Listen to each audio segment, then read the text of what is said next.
Well, everyone, it's time for us to go and take a look at the iPad 9th generation, the iPad 10.2 inch, and see how this specific iPad holds up in 2023. Now, one thing I would definitely tell you, I kind of think back, every time I think back about the iPad 9, I always think to myself about how good of a job Apple did with this specific device. It was almost one of the most perfect iPads Apple has ever made, and even now, I still see so many deals on this iPad, and still, if you want to pick up this iPad, I would say 100% go for it. So if you want to do that, links will be down in the description. You can get this iPad from there and you can help support the channel at the same time. Now, the first thing I want to state is that this iPad, let me lay out the land a little bit. This iPad is not supposed to be the most expensive iPad. This is not supposed to be an iPad Pro competitor. This is supposed to be one of those devices that if you want to, you can go ahead and buy. And it's going to be a little bit cheaper than the iPad Pros, than the other iPads too. And I think that's a very, very important thing. This is not supposed to be the most expensive iPad of all time. Now, with that being said, the front of this iPad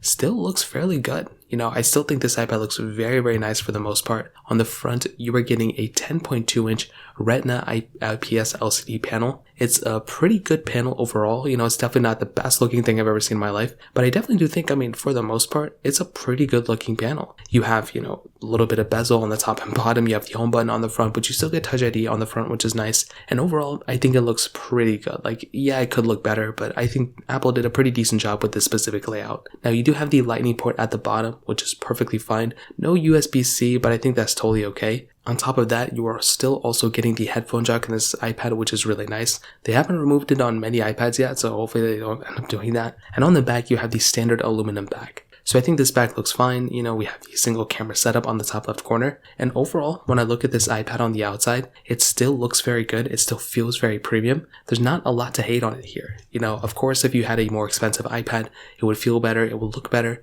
But I think this thing for its price tag, like I said, when this thing retailed, it was like $329 or something like that. Right now, I've seen so many deals of this specific iPad for even less than $300. It was like $250 not too long ago. I saw somebody else buy it for around $250 on a Best Buy deal, like on a random day. It wasn't even like Black Friday or anything like that. So I look at this iPad and I'm just very shocked about how great of a job Apple did, at least with the outside and with the price tag. I think the pricing of this iPad was very good. And one last thing, this iPad, because of the iPad 10th generation that just came out like a couple months ago, we are kind of seeing what Apple's pretty much going to be doing with the next couple of iPads, and it looks like this may end up being one of the cheaper last iPads Apple's going to be making. That's just the way it kind of looks like to me. Hopefully they end up changing some things here and there, but from what I can see, that's pretty much what's going to be happening there. So in terms of that kind of covers it up on the outside. Now, the camera setup really wasn't that great of a camera, but it was a very confusing camera, if that makes any sense. So the first thing I want to state is that this thing on the back has an 8 megapixel standard camera, but on the front, it has a 12 megapixel ultra wide camera. So this thing didn't really make much sense to me at first when it first came out, because it was almost like these two cameras should have been flopped or flipped. It should have been like the ultra wide camera on the back and the standard camera on the front, but it made a lot of sense of why Apple ended up doing this. So for one, you can do 1080p video, on the front and the back. Definitely not anything great. It's a very, very standard camera. Like when they say a standard lens, it is actually a standard camera. It's definitely not that amazing. But one thing I do give, Apple a lot of credit here for their iPad in this particular case is that they did actually go ahead and basically allow us to go and use that new ultra wide camera with that new tracking feature. So I found that to be really cool. That is a feature that's basically saved on some of their Pro model of iPads and MacBooks, but they did end up bringing that over to a majority of their different iPads. And I actually like that a lot. If you're in a FaceTime call, it'll go ahead and track you from one place to the other. And I think that is a really cool thing that Apple ended up doing here. So on this type of iPad, the camera quality for sure isn't that great. I think we all kind of know this. It's going to be a very, very average camera at best. But with, this type of iPad, if you're taking FaceTime calls, if you're doing basic things, you should be able to have a pretty decent experience from it. So again, this thing is not going to be competing with the most expensive iPads out there, but it is still nice to have this type of camera layout, and I think that in and of itself deserves some credit. So from that perspective, the camera layout, it kind of gets a thumbs up for me, although it's not that great of a camera.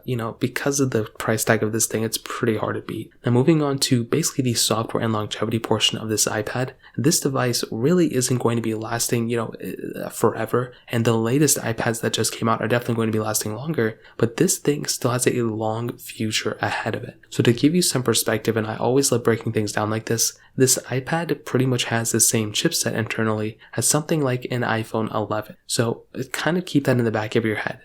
As you kind of approach this iPad, you have to think to yourself, would you still use an iPhone 11? But more so, would you actually, like the longevity of an iPhone 11 currently? And to a lot of people, the answer may be yes. For me personally, my answer would be yes as well. An iPhone 11 is still going to be lasting for many, many years. That iPad is, that iPhone is not going anywhere anytime soon. And you're probably still going to be getting at least like another 3 years of software support from that type of iPad. So I say that to say this iPad is going to be lasting around the same time as that. So it is almost like a no-brainer for me to recommend buying something like this iPad, at least in the software and longevity portion, because that iPad is still going to be supported for many years, and this iPad is going to be supported for many years as well. So from that perspective, hopefully that kind of breaks down a little bit further of that, situation. But that also brings us to the performance side of this iPad. And I still think the performance of this iPad is very, very good. So like I said, internally, it's almost like an iPhone 11. It has the same chipset as that iPhone. The only issue is that it doesn't have as much RAM. So it has 3 gigabytes of RAM on this iPad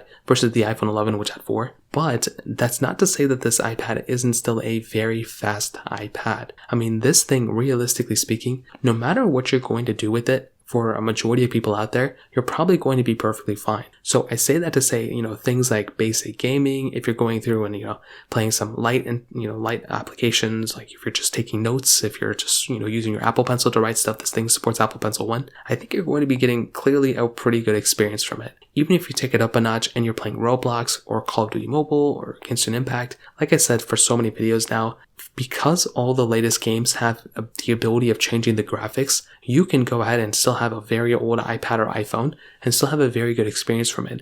And this is no exception. You can still get really good frame rate from this type of iPad if you're in a very, good situation, as long as you're not like trying to split screen multitask with a bunch of different things in the background. This is going to be a pretty powerful iPad still, and it still has, a lot of power built in. Although it wouldn't be the first iPad I would buy for the most powerful iPad out there, for a cheap iPad, like this thing is still very good. I would say it's a pretty good upgrade coming from the iPad 8 and the iPad 7. So this is a pretty good iPad in that standpoint. So from that specific standpoint, that kind of covers it up there. Now from the battery life standpoint, I keep saying standpoint, I don't know why. This thing has a 8,557 milliamp battery, and that's a pretty good sized battery to have on this type of device. I mean, this thing is already well optimized. The display it's a high resolution display, but you aren't pushing 120 hertz or anything like that either. So this thing has a lot of power within it. And so I look at this iPad and I say to myself, man, if this iPad can get this good of battery life, I'm really excited about the future of basically all their iPads after these ones. So basically, to sum up the video, I think the iPad 9 is still completely worth it.